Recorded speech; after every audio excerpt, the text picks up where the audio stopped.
Dear students, today we are discuss about the anti-depression drugs. बात करें अगर anti depression की तो हम इससे पहले जानेंगे डिप्रेशन के बारे में कि क्या होता है डिप्रेशन.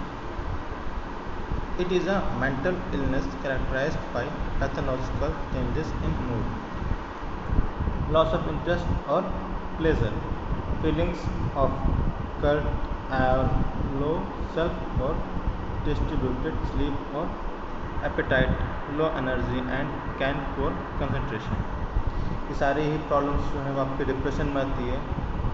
डिप्रेशन एक मेंटल इलनेस है, मतलब दिमागी बीमारी है जिसमें आपका जो करैक्टर है वो बहुत बदल जाता है. उसमें आपका मूड जो है स्विंग होने लगता है, जिसमें आपके दिमाग काफ़ी कम चलता है, उसको किसी चीज़ में इंटरेस्ट नहीं आता, उसकी फीलिंग्स गिर जाती हैं और वो डिस्टर्ब सा रहता है, परेशान रहता है, सोता नहीं है, उसकी एनर्जी का जो एक्टिविटी होती है वो कम हो जाती है, उसका जो कंसंट्रेशन होता है वो काफ़ी हद तक कम हो जाता है, किसी चीज़ पे गौर नहीं करता. तो ये जो सारे सिम्टम्स है वो डिप्रेशन में आते हैं. और जब किसी व्यक्ति को ये चीज़ें सिम्टम्स शो होते हैं तो दैट्स मीन वो व्यक्ति डिप्रेशन का शिकार है, जिसके लिए हम ड्रग देते हैं जो कि हमारी एंटी डिप्रेशन ड्रग्स होती हैं. It can be severe and sometimes fatal. Types of depression, आपके जो डिप्रेशन की टाइप हैं वो कैसे हैं, इसमें क्या आपका मेजर डिप्रेशन आता है, क्रोनिक डिप्रेशन आता है, एटिपिकल डिप्रेशन आते हैं, बाइपोलर डिसऑर्डर, मैनिक डिप्रेशन होते हैं और सीजनल डिप्रेशन होते हैं.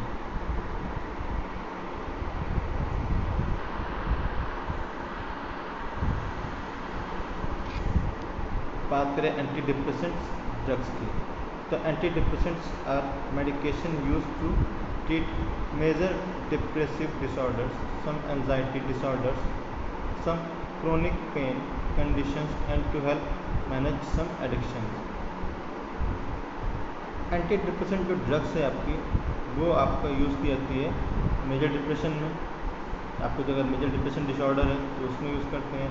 एंजाइटी के केस में भी कुछ हम इस ड्रग का यूज़ करते हैं और क्रोनिक में भी ये हमारी हेल्प करती है और एडिक्शन को भी ये मैनेज करती है. किसी चीज़ के एडिक्शन हो जाने पर भी हम इस ड्रग का यूज़ करते हैं. इससे किसी चीज़ के एडिक्शन हो जाने के बाद में अगर वो चीज़ ना मिले तो क्या होता है कि इंसान डिप्रेशन में रह जाता है, वहाँ उस केस में भी हम इस ड्रग का यूज़ कर सकते हैं.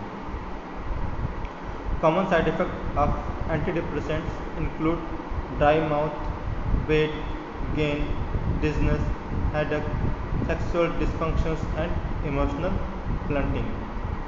कुछ इसके साइड इफ़ेक्ट्स भी होते हैं जो आप एंटी डिप्रेसेंट ड्रग्स का यूज़ करते हो तो वो बढ़ते हैं, जिसमें कि आपका ड्राई माउथ होता है, आपका मुंह सूखता है, आपका वेट बढ़ जाता है, डिजनेस होती है, हेडेक हो जाती है, आपके जो सेक्सुअल फंक्शन होते हैं वो डिसफंक्शन हो जाते हैं और आपकी इमोशनल ब्लंटिंग बढ़ जाती है.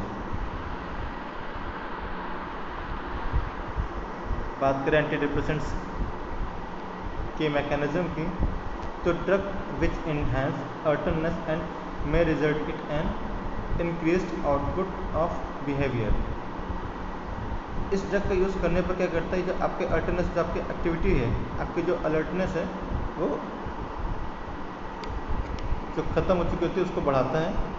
इसके रिजल्ट में क्या होता है, इसके रिजल्ट में क्या होता है कि आपका जो बिहेवियर है वो निकल के बाहर आता है, वो बढ़ता है, आपका बिहेवियर ठीक होता है लोगों से. जो आप किसी से बात नहीं करते हो, किसी के साथ में सही से आप पेश नहीं आते हो, उसकी चीज़ों में इजाफा होता है. बात करें सेकेंड्स लाइन की, तो सेकेंड्स में पोटेंशिएट डायरेक्टली और इनडायरेक्टली द एक्शंस. इस ड्रग के यूज़ करने से आप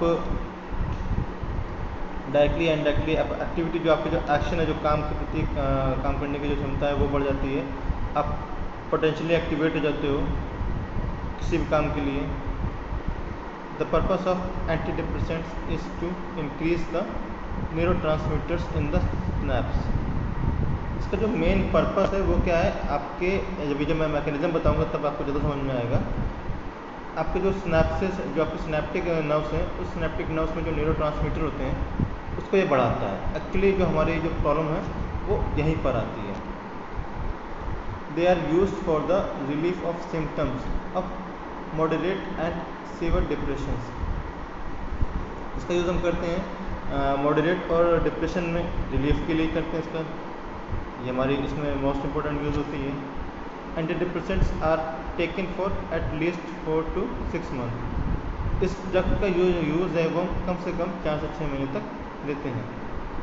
दे कैन बी यूज अलोन और in combination with other medication. इसका यूज़ हम सिंगल या फिर मल्टीडोज के साथ किसी कॉम्बिनेशन के साथ में भी कर सकते हैं।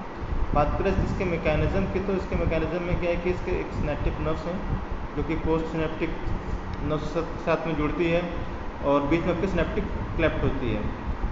सिनेप्टिक नर्व से या फिर सिनेप्टिक वेसिकल से आपके न्यूरोट्रांसमीटर निकलते हैं और वो जाके पोस्ट सिनेप्टिक से जाके पर्टिकुलर रिसेप्टर पे बाइंड होते हैं, जिससे क्या होता है कि हमारी प्रतिक्रिया बनी रहती है।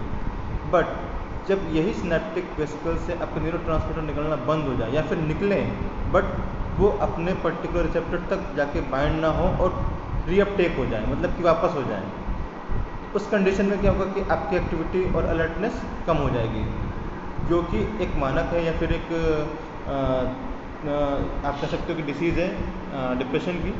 आपकी एक्टिविटी कम हो जाएगी, आप मुरझाए रो रहोगे, अपने हार्ट बीट की रेटिंग देखी होगी, जैसे उसमें डायग्राम होता है ना, तो अप डाउन चलता है। तो उस केस में क्या होता है कि जब वो लोअर स्टेट हो जाता है तो क्या होता है कि अगर वो लोअर स्टेट में रहता है तो क्या होता है कि आपको लगता है आप जो है सैड मूवमेंट में जाते हो। बट अगर वही चीज़ अगर आपके अपर में जाती है तो क्या होता है कि आप हैप्पी और हैप्पी मूवमेंट में रहते हो। तो जो लोअर केस में जाता है, अगर वो लोअर से लोअर ही बना रहे तो वो मोड हमारा डिप्रेशन का होता है, जिसको ये करेक्ट करती है। और जो ड्रग है, एंटी डिप्रेशन की जो ड्रग है, वो यही करती है कि उस पर्टिकुलर न्यूरोट्रांसमीटर के साथ में उसको इन्हेंस कराती है, या तो उसको बढ़ाती है, इसके जो न्यूरोट्रांसमीटर आपके कम हो गए हैं उनको बढ़ाती है, या फिर उसको पर्टिकुलर रिसेप्टर से जाके बाइंड कराती है, जिससे क्या होता है कि हमारी एक्टिविटी बढ़ जाती है। ये थे हमारे इस ड्रग की मैकेनिज़्म और इसकी डेफिनेशन। नेक्स्ट पार्ट में हम इसके ड्रग्स के बारे में पढ़ेंगे। Thank you.